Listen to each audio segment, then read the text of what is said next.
monde. Sur cette plateforme d'enseignement à distance, nous allons vous présenter le paratexte du bourgeois gentilhomme. Donc, comme vous le savez, on vient de terminer la nouvelle fantastique Le Chevalier double de Théophile Gautier. Et bien sûr, on va passer à un autre genre littéraire et vers un autre nouvel ouvrage qui est le bourgeois gentilhomme. D'accord, donc comme d'habitude, on va commencer par les préliminaires. On va essayer de voir la couverture du bourgeois gentilhomme pour bien avoir quelques informations sur l'auteur, puis le contexte historique et social à l'époque, le genre littéraire bien sûr, et enfin le résumé de l'œuvre. La biographie de Molière. Qui est ce Molière? C'est un écrivain français né le 15 janvier 1622, de son vrai nom Jean-Baptiste Poquelin. Ça veut dire que Molière, ce n'est qu'un surnom. Il est le fils des tapissiers valet ordinaire du roi.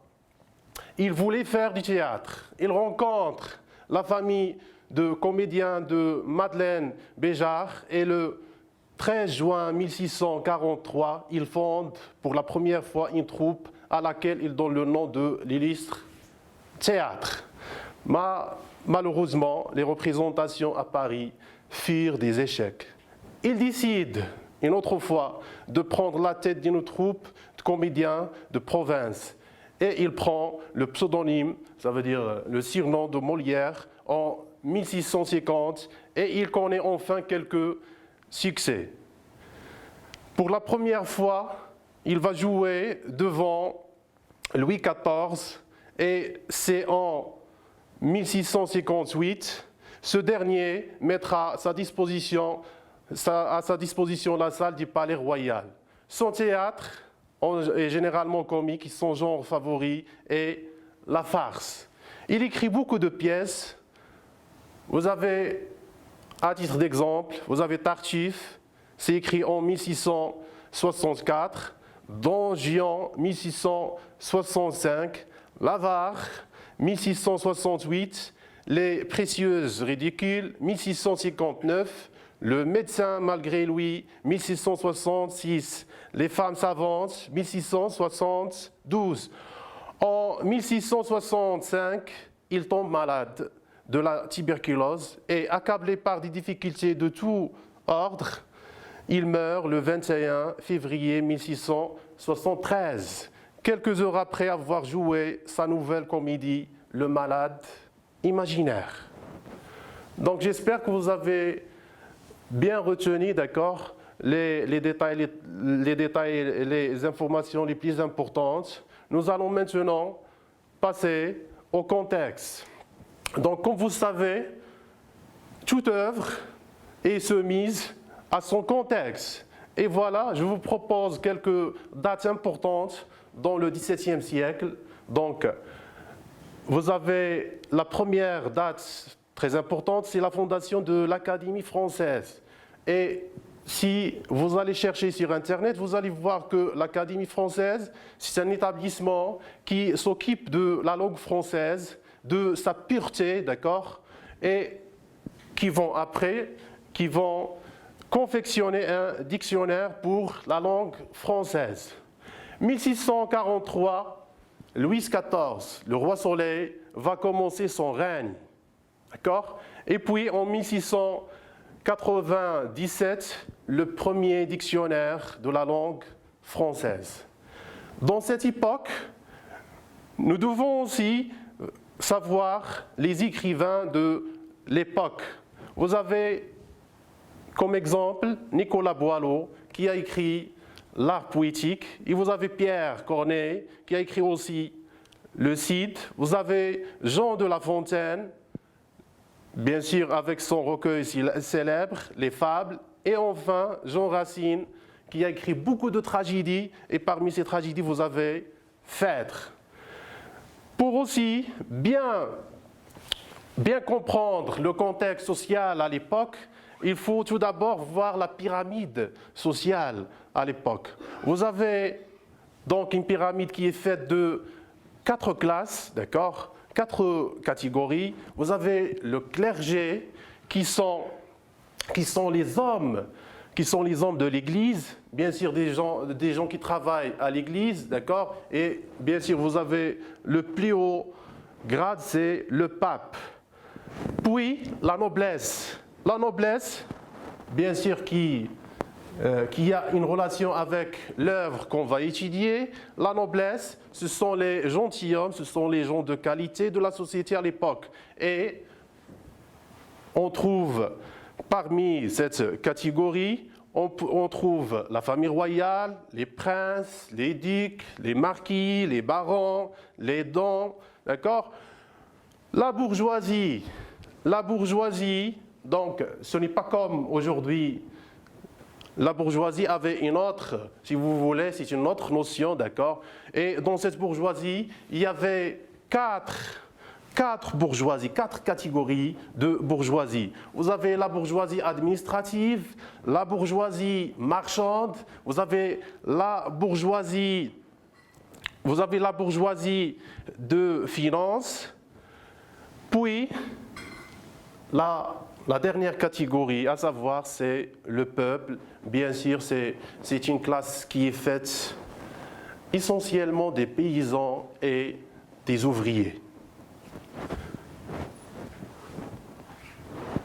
Troisième axe sur lequel on va insister aussi, c'est le théâtre classique.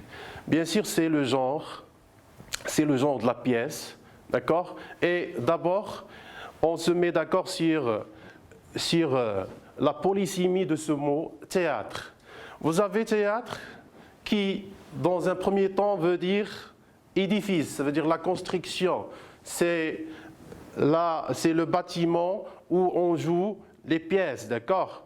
Et vous avez l'endroit où les acteurs jouent, c'est la scène, d'accord? Un troisième sens, c'est la littérature dramatique et les pièces de théâtre écrites. Et enfin, dernier sens possible pour ce mot, d'accord, c'est l'art visant à représenter devant un public des spectacles. Et tout le monde connaît, d'accord, cette périphrase sur le théâtre, qu'il est le père des arts. Le théâtre classique est connu par des règles, d'accord? La première règle, ou bien les premières règles, vous avez les 3 unités. Unité de temps, unité de lieu et l'unité de l'action. Deuxième règle, c'est la vraisemblance. Ça veut dire tout simplement ce qu'on doit présenter sur scène doit ressembler à la réalité, soit par les costumes, soit par le décor, ainsi de suite. Et enfin, vous avez la bienséance. La bienséance, c'est une règle qui consiste à respecter le public en ne montrant aucune violence et aucune scène choquante sur scène. Et puis nous allons passer à la structure de la pièce. Bien sûr, c'est une structure, c'est comme le schéma narratif que nous avons dans la nouvelle. Vous avez l'exposition, c'est les scènes de présentation de personnages, de lieu et de temps. Vous avez le nœud, c'est l'apparition du problème et les rebondissements. Et enfin, c'est le dénouement, c'est la résolution et la fin. Quatrième axe, c'est le résumé de la pièce. Donc essayez s'il vous plaît de suivre avec moi parce que c'est très important. Et avec ce résumé, on va essayer d'anticiper sur la pièce et de comprendre les événements. Vous avez le personnage principal qui est M. Jourdain. C'est un riche bourgeois qui rêve de devenir noble. C'est pourquoi il engage des maîtres pour lui apprendre tout ce qu'un noble doit savoir selon lui. Apprendre quoi? Apprendre d'abord les arts, parce qu'à l'époque, les arts font partie de la noblesse. Apprendre à manier les armes, d'accord? Et bien sûr, apprendre le savoir, ça veut dire la philosophie, la langue française et ainsi de suite. Seulement, voilà, M. Jourdain est tout sauf un élève doué, il est capricieux et naïf. Les maîtres ne sont finalement là que pour l'argent et passent leur temps à le berner. M. Jourdain a une fille, Lucille, qui aimerait épouser le beau client, mais horreur, celui-ci n'est pas noble. Il en est donc hors de question. De son côté, ce très cher M. Jourdain fait la cour à la belle marquise d'Orimène.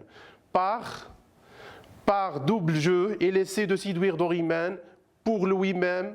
Finalement, Coviel, le valet de cliente, va prendre M. Jourdain à son propre piège en faisant passer son maître pour un noble turc. Il organise une cérémonie où M. Jourdain devient Mamamouchi. Et Mamamouchi, c'est un noble chez les Turcs. Lucille et Cliente se marieront, Nicole et Coviel aussi, et Dorante épousera Dorimène. Voilà, tant que maintenant vous avez une idée sur la pièce et ses événements, on va essayer de récapituler. Vous avez titre de l'œuvre, c'est Le bourgeois gentilhomme. L'auteur, bien sûr, c'est Molière. Genre de l'œuvre, c'est une comédie, ballet. Date de présentation, c'est 1670.